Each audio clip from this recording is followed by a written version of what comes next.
The VC show, let's go, doing the part with Ros. We got the sports on deck for our audience. Whether it's big news, hot topics, updates, straight facts, storytelling, breakdowns, or special guests. VC show, let's go, it's time to turn it out. VC show, let's go. What's up, family? Welcome to the VC show presented by Caesar Sportsbook on Omaha Audio.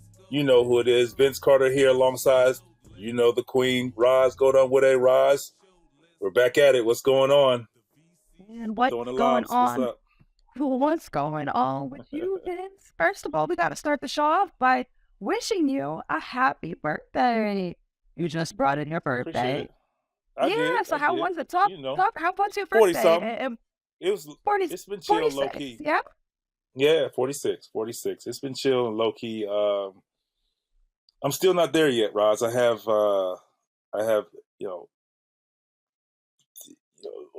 years. I mean, 3 years ago, Kobe's passing. That was on my birthday. So, I tend when I wake up in the morning, typically on my birthday now, it's like, you see the birthday, wishes and everything, and all of a sudden you see, everything about Kobe. So it's kind of I tend to put my day aside, like I did that night, to really. I still honor them. I feel like it's their day. Yes, it's my birthday, but I'm not. I haven't been there yet. It's been, like I say, 3 years, and I still just don't feel like it's time to celebrate my birthday. That's just me personally. I mean, everybody else is. I appreciate the wishes, and I definitely respond back. As you know, it's just, it's their day. I put a tweet out, not only honoring them, but the other lives that were lost, because I just feel like it's important. And it was just a very, emotional, like up and down day. It was just like, oh, your birthday, game on your birthday, cool, whatever. I wasn't planning on doing much anyway. Obviously, on a game day, it's not much after a game to do. And then right before the game, hearing that, and you're just thinking back to, we talked about, I always talk about, and I mentioned in that tweet how, very appreciative, and maybe that's why. I feel that way, because Kobe was the one that helped me say the word retirement. And, I was like, this is my last year. Oh, you retired? Yeah, this is my last year. I just didn't feel comfortable saying so until I got the chance to see someone like Kobe, who's, obviously, ultimate competitor, happy, in his world, being a coach, girl dad. And the one of the things he said, we have to, being who we are, we have to enjoy taking care of our daughters and looking after them, and so on and so forth. And I was like, man, you're right, man. And just seeing the joy in his face, and you can feel it, the vibe of how happy he was after knowing the type of competitor he was. I was like, man, this guy can be this happy and this satisfied with retirement. I can do the same. I'm making the right decision, and I can say retirement. So that's I think that has a lot to do with it. So it's kind of showing my appreciation for where I am today, as far as just happiness, enjoying retirement. And this day comes around. It's just like, I'm not there yet. I'll celebrate my birthday again. Try it again next year. But this is Kobe and Gigi and the rest of those fallen members on that day. Yeah. So for you, like your birthday is less about you now personally. It's like, yeah. Are you still able to feel joy on your birthday? Oh yeah, I definitely feel joy, thankful. Before I roll over, feet hit the bed, at least I say thank you, God. I get to see another one. And as you start getting, in 40, in the mid 40s or mid 40s, like there's people who are passing that are close in age, and and it's like, man, they're too young, going too soon. So I'm very thankful of my opportunity being on this earth and sharing my stories and loving life and loving people. So, but it's just, like I said, I'm just not. I'm almost there, and And when I say that, I do mean not forgetting, but can still celebrate. Like, yes, it is my birthday. My birthday's here, like everyone else. I don't really go out and do all the stuff like that, but it's kind of like, people are like, hey, what do you want to do for your birthday? I'm like, I'm chilling. I'm chilling. Like I'm enjoying the day, of course, and doing what I do. Put me on a golf course. I'm good. I'm saying I play 18, right. 36, 2 rounds, and I'm good. And I kind of call it a day after that. But we'll see. We'll see what next year brings. Yeah, 100%. And I think there are a number of milestone days where we still think about that tragic helicopter flight and all those that were lost, and then Kobe, and it's like a bittersweetness to the tragedy of like him passing, but the coincidence for you personally that it happened to be on your birthday. And I know last episode you were sharing how much you two shared, off the court, obviously being great basketball players, but in discussions of when to know when it's time to walk away from the game, and diving into that next chapter of competitiveness as fathers. And for those watching right now, like literally just tap into the last episode, detailed that a lot. So, yeah, Vince, I mean, just appreciate you sharing glimpses at a really, beautiful relationship that you had with Kobe. And it's funny like that we all, like everybody, whether they know him deeply or met him briefly, kind of has a strong understanding of how they feel about Kobe, or what they made him feel, or what they took from interactions with him. So, but as we continue to discuss your birthday and we celebrate you, we love you, Vince. Like, we love you here at the BC show. We're enjoying the marination of our podcast, and really getting to bring the best out of each other on this show. And actually, we got another birthday I want to make sure to shout out. So big shout out to our producer on the BC show. Yeah. Tucker. What up, Tucker? Yeah, Tucker. Happy birthday. Young man. young buck. I think he just hit the big 3-0. So we want to give big thanks and happy birthday to you. Yeah, man. Our friend. Yeah, enjoy that. Okay, there's a lot going on this time of year as we head into the top of February. Oof, that means in Super Bowl time coming up amongst us. And I know you're a big football guy. I know your Bucks are not in it, and you've been, they are not. through it with therapy. But there's a lot of excitement with the Eagles and the Chiefs facing off in the Super Bowl 57. What are you most excited for in this matchup? It's a lot of cool things that's coming along with this. Parallels, 2 black quarterbacks, first time in history.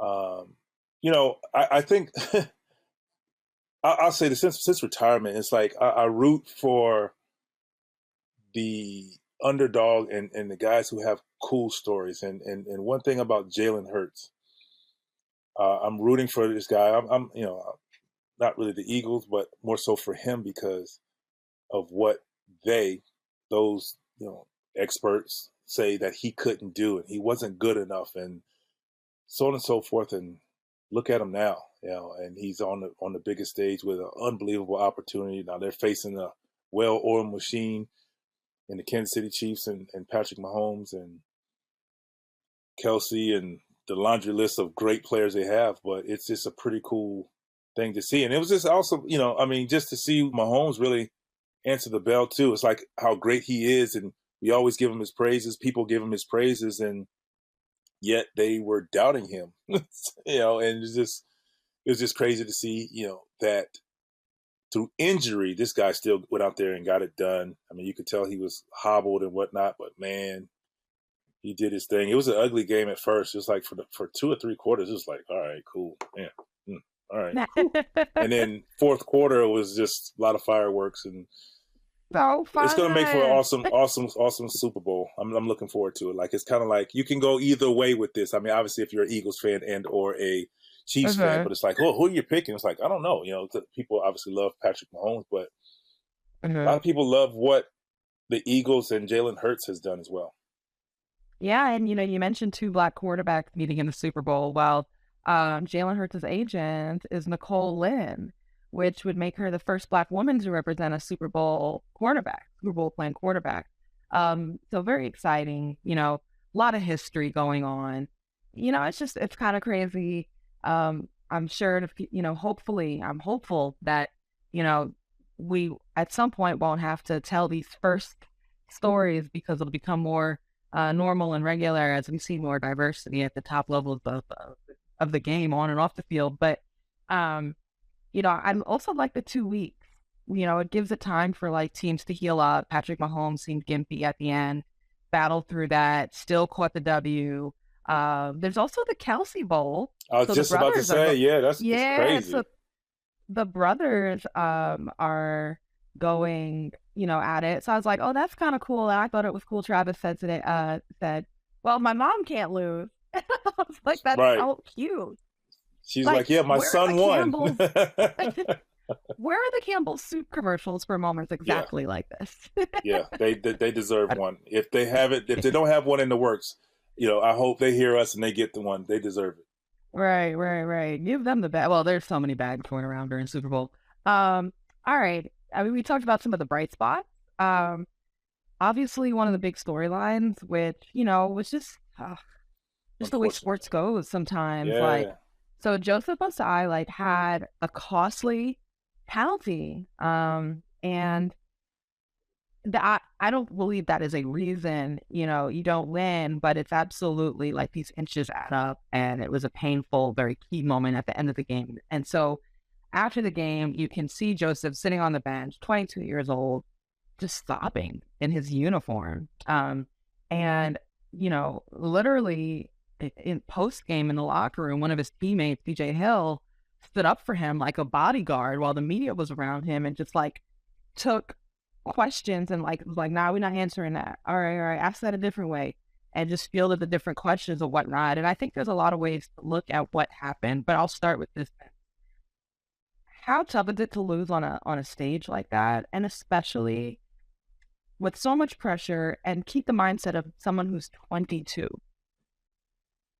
I think that's the key point to this question, in my opinion. Is just obviously all players handle wins and losses differently.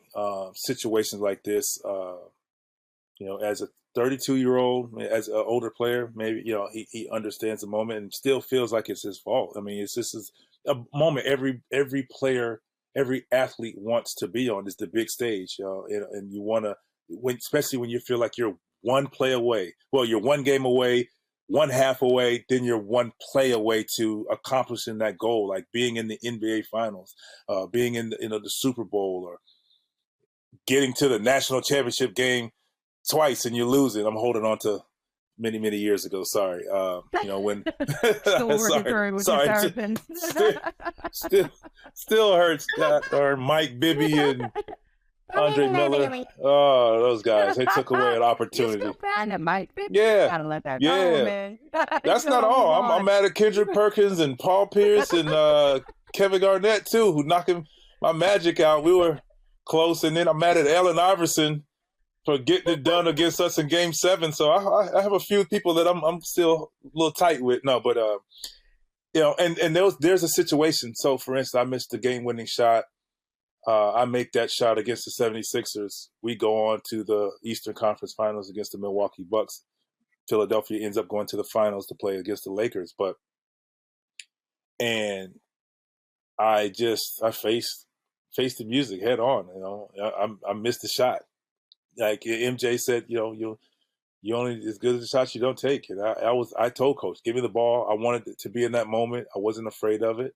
I did go home and make sure I made that shot 6 or 7 times, and it won't happen again. And in essence, it happened again. I had a moment in Dallas where I made that shot against the San Antonio Spurs, so got a little redemption. But for the young man, it's hard to say something. It's hard to see otherwise. In his mind, he feels like that penalty caused the game. However we see it, like we always say, there's other plays that things that we should have done, that could have avoided this. True. But sometimes we look at it as, all right, but we got lucky and we got to this situation where we just get one stop and that happened, that penalty happened. And, it's hard for him to feel that it wasn't his fault. I mean, the penalty led to, and he just got caught up in a moment. He was doing his job. And he said, like he said, he was so worried about making sure that the clock continued to run, pushing him back, and ended up getting a penalty. So, I'm sorry, yeah, Mahomes, it was pushing him back and it ended up getting a penalty, led to a easier field goal. And Roz, we talked about it off air. You were saying, yes, it's not guaranteed, just because it's closer is going to make it. It's possible that they still could have, kicked that field goal in, but obviously the penalty brought them closer up, and that moment is very magnified. I guess as I'm sitting here looking at it, I'm curious your thoughts. Like, do you think individual moments are more magnified over the course of the football game or over the course of the basketball game?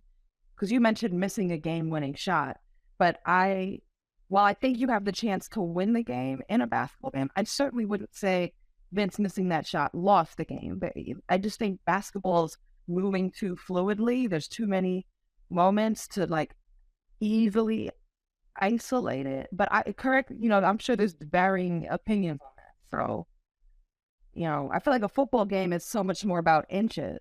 Right. Yeah. I'm gonna say final moments, crunch time, last 2 minutes of a game. Either way, like 6 minutes of an NBA game, but last 2 minutes of a game are where everything is magnified, where heroes and villains are made. In my opinion, I mean, you're a hero when you get it done in 2 minutes, and you become a villain sometimes because of whatever the case may be. So it's just unfortunate. I mean, you can see, like I said, if I don't make that shot, or if I make that shot, that outcome is different, and you never know what history looks like for me, and I always wonder, if I made that shot, what do we beat Milwaukee? Right. I get the chance to play in the finals, so it's just a lot of different, Yeah.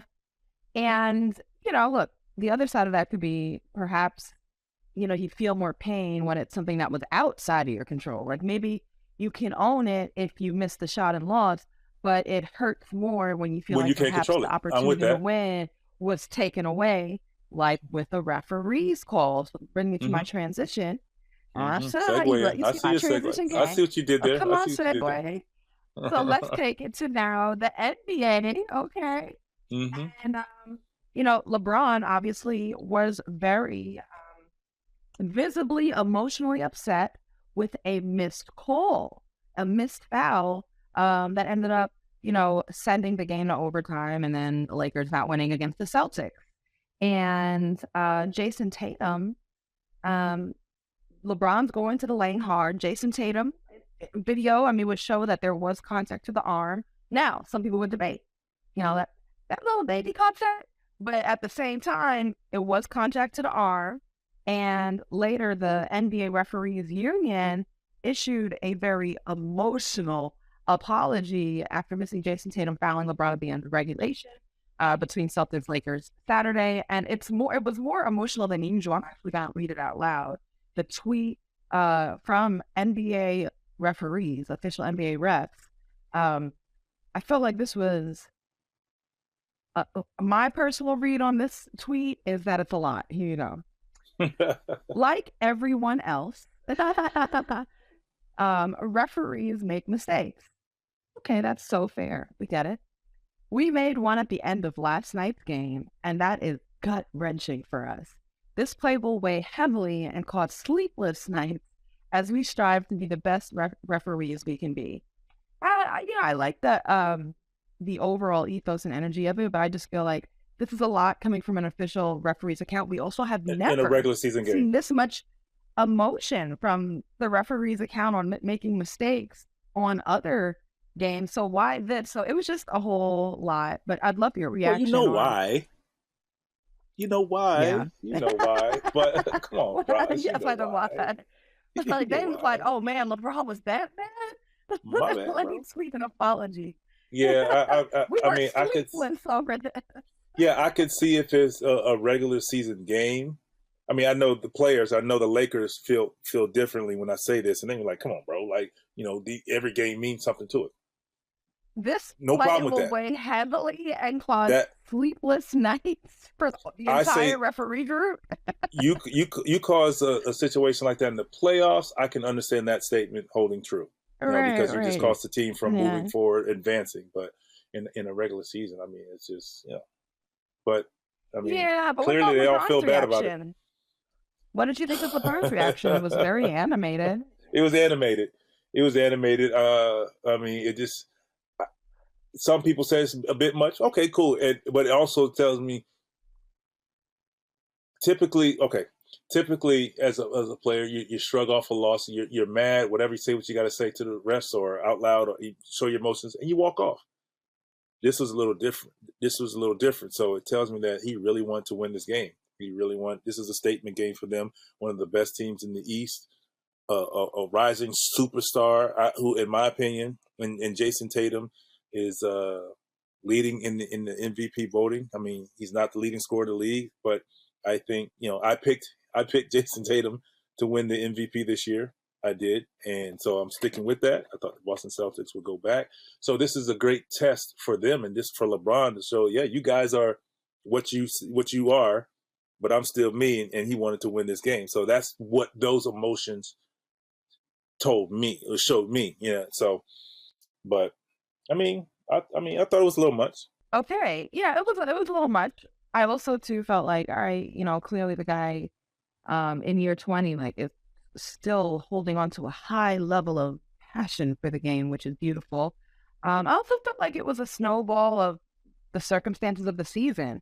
Like, maybe if the Lakers, are sitting in a top 8 seed in the West and all this and that, you drop this game, you're like, ah, man. But you start to feel like, every Lakers game, there's these moments where they can win it and it slips away. And we're watching more and more visual showings from LeBron of his frustration. The game before that, he was sitting on the bench with a towel over his head. And I think you feel for LeBron was chasing individual history, but certainly, wants to compete for championships, and the Lakers are certainly falling short of it. Yeah, but and it's also with it's kind of individual. It falls into that category. The changing of the guard, and LeBron not ready to allow these young men to feel like they are still it. I'm me, and I'm about to show you by winning games, leading your team to victory. That layup wins the game. That puts them in a different. I mean, it just these two young stars who are superstars in this league, who are probably going to be the future, and once LeBron is gone, going to be the it guys in the league. But that doesn't mean that he's ready to give that up to them. You know what I'm saying? So I feel like that's a lot in that. I've seen that with Steph Curry with some young guys, some guys that he's played against had big games just to let them know, okay, they said you're the next, kind of like me, but I'm going to show you that not yet. I'm not ready to give you that. And you see that a lot of guys. I mean, I think playing against MJ, he, when they tried to tout us, like the young guys coming in, like they tried to say, oh, this is the next. I was like, first of all, I'm going to be me. I'm not trying to be the next. But my MJ wanted to let us know, like, nah, bro, not yet. When I go away, you may have it. So I think that's definitely in the back of some of these superstars' mind. Like, not yet. I'm still here, and I'm still, this is still my show. I read that singular and individual reaction more as a breakdown feeling rather than like a moment of defiance.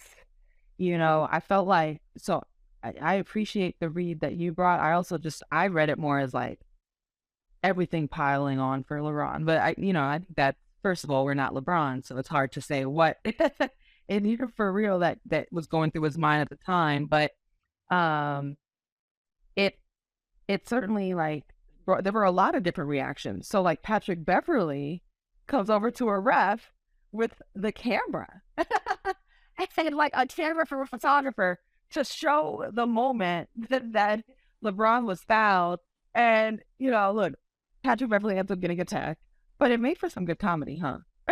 Absolutely did. Like, that's just Pat Bev being Pat Bev. There's a lot of emotion in this game, and they wanted to prove their point. They felt like it was a bad call, and they wanted to let it be known. And through LeBron's emotion, through Pat Bev with the camera, like he's like, no, I need you to see it. So funny, man. Like, yeah, like he needed y'all to know, like, no, if you ain't see it on this big jumbotron, look right here, bro. And I wasn't trying to hear none of it. Check. Yeah.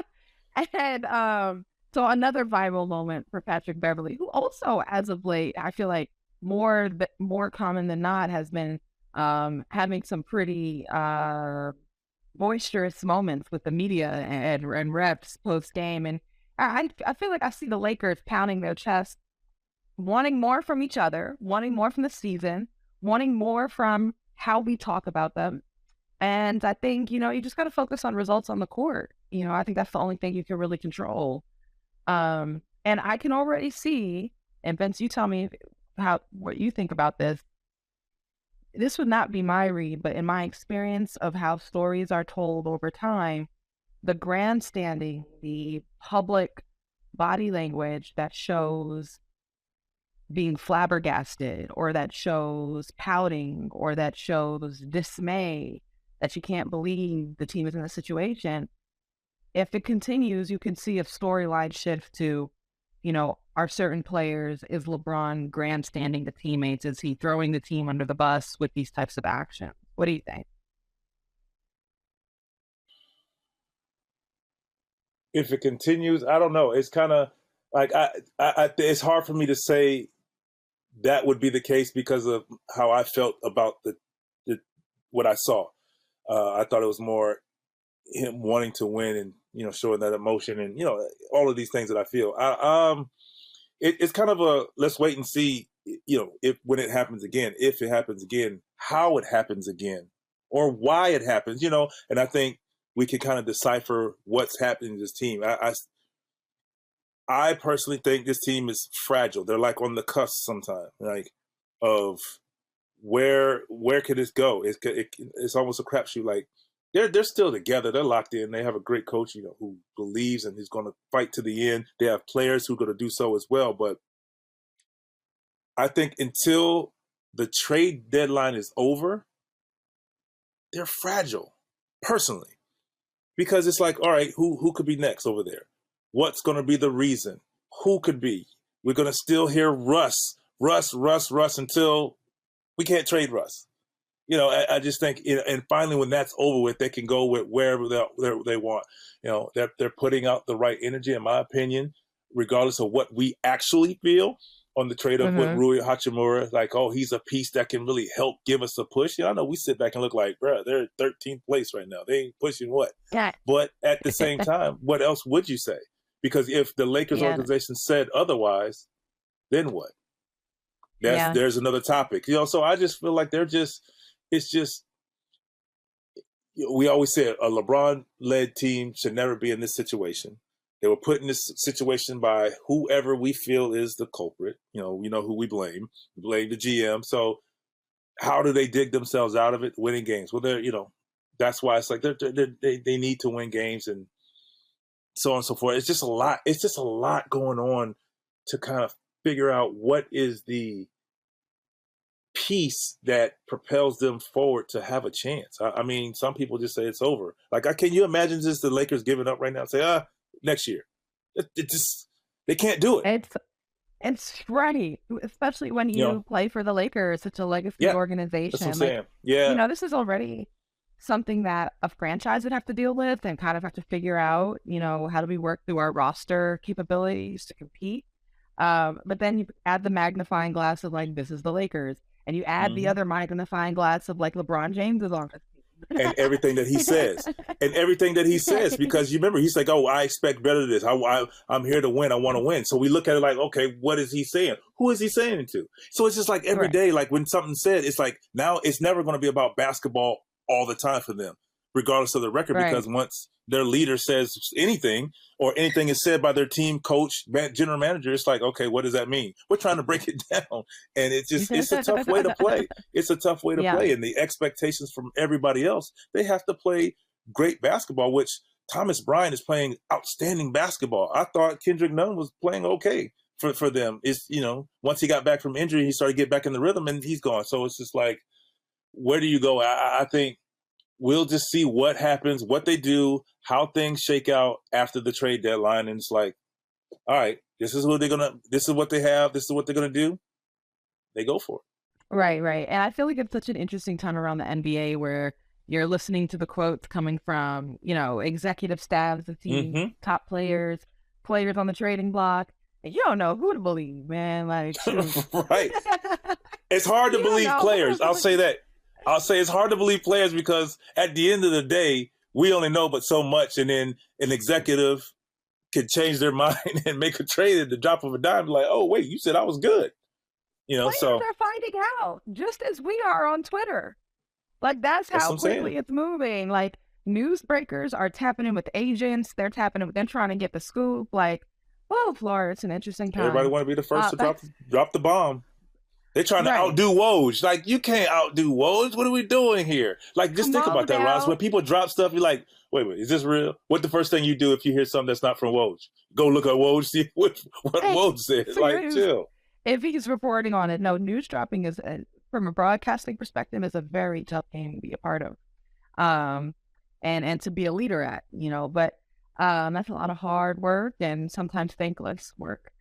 With Caesars Sportsbook and Casino, every bet earns with Caesars Rewards. That means whether you win or lose, you're always earning towards perks like free stays at iconic Caesars properties, game tickets, dining, and more. And if you haven't started yet, here's a reminder. Your first bet is on Caesars, up to $1,250. Download the app with promo code OMAHAFULL and place your first bet. If you win, congrats. If you don't, you'll get your stake back as a bet credit. Kick your feet up. You can find us on all platforms. And that forms to be the hottest on them platforms. Your family now got you listen to what we talking about. The VC show. Let's go. It's time to turn it out. The VC show. Let's go. Let's go. The VC show. Let's go. Let's go. The VC show. Let's go. LeBron continues to amaze, continues to redefine like what longevity looks like and excellence at late stages of his personal career. And he's getting close to breaking Kareem's record and it is approaching. And he just sat out against the Nets on Monday. So Vince, how significant is it for LeBron to break this record at home versus on the road? Do you expect him to strategically make sure that this happens in LA? At home. I do. I think it's major for a lot of reasons. I think LeBron is basketball aficionado. He's very smart. His basketball IQ, his knowledge of the game, his knowledge of history, his respect for history and Hall of Famers and former players is top notch. So I think a moment like this, I think of Steph Curry when he was breaking the record. Who did he want in the building? Ray Allen. He wanted to make sure Ray was there. No. And I look at it. I look at this moment the same. It's easy to try to fly Kareem to wherever those games on the road, but Kareem was a Laker. Kareem lives in LA. He they have their differences, but that just shows the respect. And I think this is showing the utmost respect. When you're talking about a record like this, like who many people, I think we thought, I for sure, like, bro, who's catching Kareem? A lot of people, we say, if MJ didn't do it, if Kobe didn't do it, who's catching him? And then you see this guy, LeBron James, creeping, passes Karl Malone. Then you're like, whoa, bro, he is on, he has an opportunity. So I think it's special. I think he wants his family there. We know how important his family means to him and how they support each other being in the building. There again, it's easy to fly on the road and watch him win it, but break the record. But it's nothing like doing this in LA for whatever. A current Laker player is passing a Hall of Fame Laker player. That should happen in LA, period. Very, very. I hope I can be there. That'll be a very exciting moment for all NBA fans. And shoot, Vince, I hope they make sure they get you a seat in there. I'm cool with standing room only. I'm good, as long as I can see the court. The history for the special moment. I just want to see the bucket, you know. Absolutely, absolutely. Well, speaking of respect, and all the respect we have for what LeBron is doing, there's other players getting it done. Let's start with the big men. You know, just when people were possibly getting comfortable with like this concept of like, Jokic might really do this for 3 straight MVPs. You know, like he might. Embiid came through and in a head-to-head matchup dropped 47 points.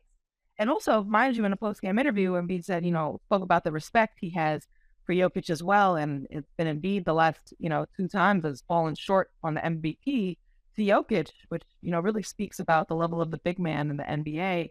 And also with Giannis's play as well. But how much stock do you put into a game like that during what the league was tabbing as NBA Rivals Week? And they matched up Embiid and Jokic, and Embiid came out and dropped 47 points. I personally put a lot of stock in that because it's like you've fallen short twice. Okay? This is an opportunity, whether, Jokic looks at it that way or not, for Embiid to show, hey, y'all say this guy could be the MVP for a 3rd straight year. I feel like I'm the MVP, which he has said publicly, and you want to have your best game against the guy who, one, you've fallen short against once again, and 2, the guy that is people feel like can win it again. So go out there and get it done. And I think it's a great rivalry. And they both wanted to be on the floor and to ball out. And Joel Embiid is playing lights out. I know I said I felt like Tatum will win it. That's who I picked. So I stick with it. But man, it's kind of like it's a day-to-day thing. Like I say Tatum. Go ahead. Yeah, I talk about him, but I say yeah. How many players could win MVP in your opinion? Because like even just to give you some stats to support what you're saying here, like look at all these players who are averaging 30 plus points per game. So the NBA record for the most players averaging over 30 points per game in a season is 6. And this season we've got Embiid leading the way, 33.8, and then there's Luka at 33, Giannis 31.7, Tatum 31.1. Shai Gilgeous-Alexander, just under 31 at 30.9. LeBron at 30.2. And then Damian Lillard at 30.1. So that's what? 1, 2, 3, 4, 5, 6, 7? Ooh. That's 1, 2, 3, 4, 5, 6, 7. And I mean, it's just, I feel like, there's so many high scoring games. And like, who legitimately... How many MVP candidates do you think there are right now, legitimately? I'm going to look at that list alone. Embiid, Luka, Giannis, obviously Tatum. I'm going to throw LeBron in there. I'm going to throw LeBron in there. I think he's playing at a level. I mean, obviously his team is not doing, not playing well. So, I mean, I feel like you have to, yeah, and that's where LeBron, to me, drops down in the rankings because you have to. I think you got to, for what Embiid's doing, what Tatum's doing. He's averaging 31.1. He's what you say. I think he's a 4th leading scorer in the league, and their team's number 1. Like that means something. That means something. I think Luka is playing unreal basketball, but You look at what man, for four guys, Embiid, Tatum, Jokic, Embiid, Tatum, Jokic, those 3, Giannis, those 4, Giannis, those 4, and then look, anything could... I still think Luka should be in there right now. Absolutely. I mean, it's hard to pick 5. It's like I'm struggling. Like there's legitimate and honestly a hot streak of games for like any of these teams, especially where there's such a jam up of, teams to the middle of the pack. Like, could one put a team on a huge jump on the standings and also catapult an individual player to like, okay, that guy's the MVP, like took them over the hump, had a second half surge, all of that.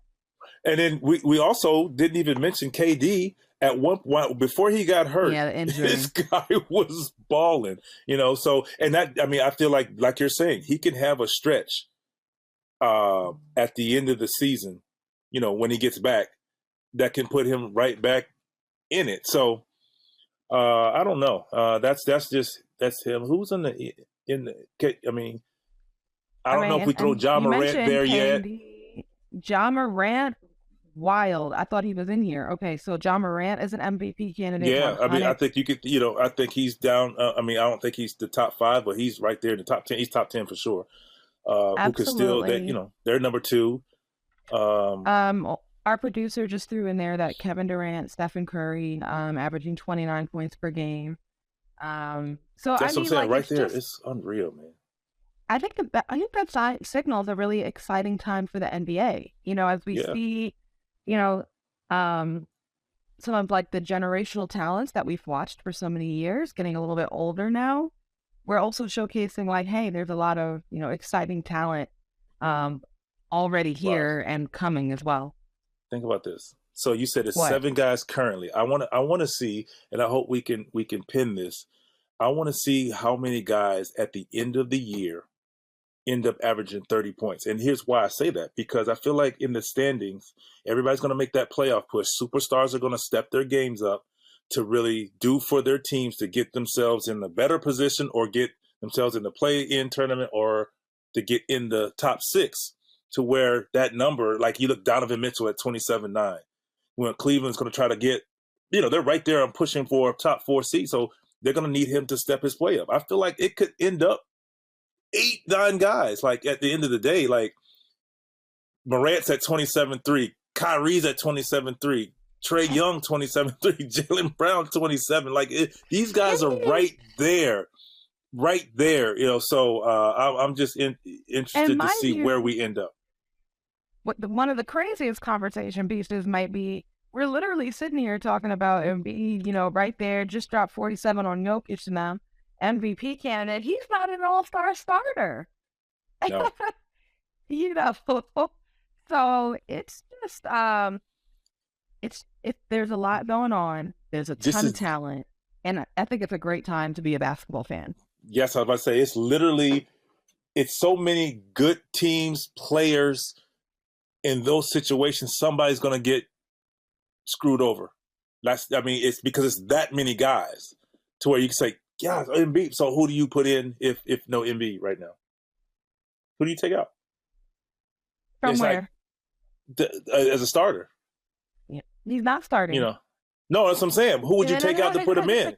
That's what I'm saying. Who would you take out? Like, it's just it's tough. I mean, obviously injuries. I'm sure KD is a starter. I'm sure, right? So maybe he goes in there if KD doesn't play, but I'm sure he'll be back by then. So it's hard. Biggest question for me at the All-Star in Utah: are you going to be there, Ben? Probably not. Not. They can get you out as a surprise judge on the dunk contest. Oh, boy, you said surprise dunk. No, you said surprise dunk. No, I thought you said surprise dunker. No, they cannot. I do know. I know. Hey, I will tell you, Roz, I should have recorded that.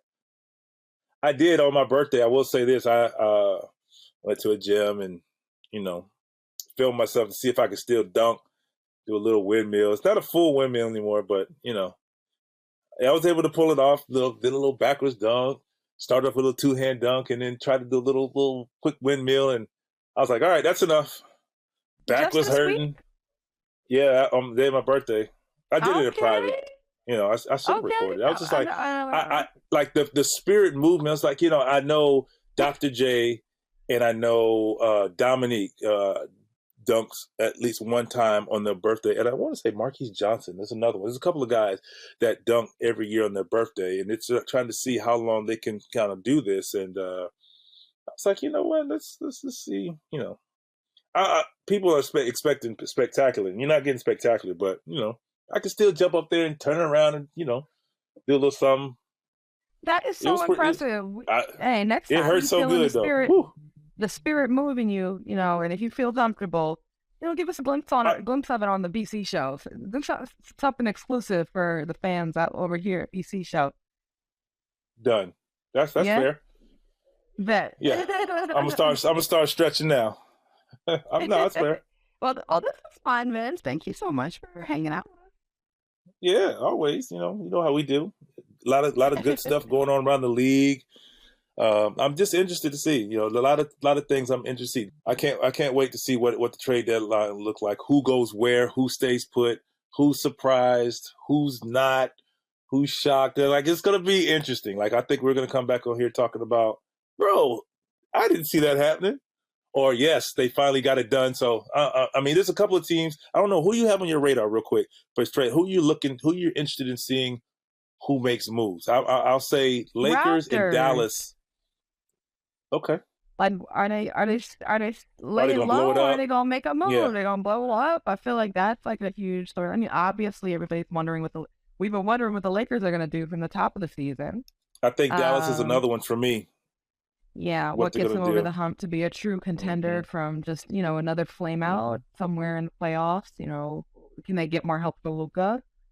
But it's going to be exciting. What about the Clippers? Yeah. They're flying low under the radar. Do they, what happens there? I'm just curious. It's hard to tell, too, exactly what teams are because so many have been either resting players or injured. So, yep. I feel like that's a common storyline where, I've seen a number of teams, look at the Heat. Started the season with so many injuries. It was really hard to tell where they were, So, and then even a team like the Hawks, where there's trade rumors around them, and that's a team you cover. And then also the drama that was part of the first part of the season, could you clean that up and have a stronger finish? So I think it's an exciting time where I don't trust what anybody say. I think a lot. I honestly, I feel like a lot of players, a lot of guys are going to get moved this year. I don't know why. I just feel like we're going to be like, yo, and so it's going to be like the beginning of the year where it's going to be different guys, different faces in different places. Well, one thing that I've been hearing consistently from players is this energy of it's wide open. Why not us? We can do it. Because it is a lot of mashup of teams, all through the standings. So I sense that more so than ever, players and obviously executives feeling if there was a time to make a push that could, we're one piece away. They say we're one piece away. Yeah. Right. Yeah. All right, Ben. You gonna wrap us up? Well, good people, we appreciate you as always. Your family now, as usual. Hope you guys enjoy the great topics, but you know what? We'll see you later. Until next time, let's go.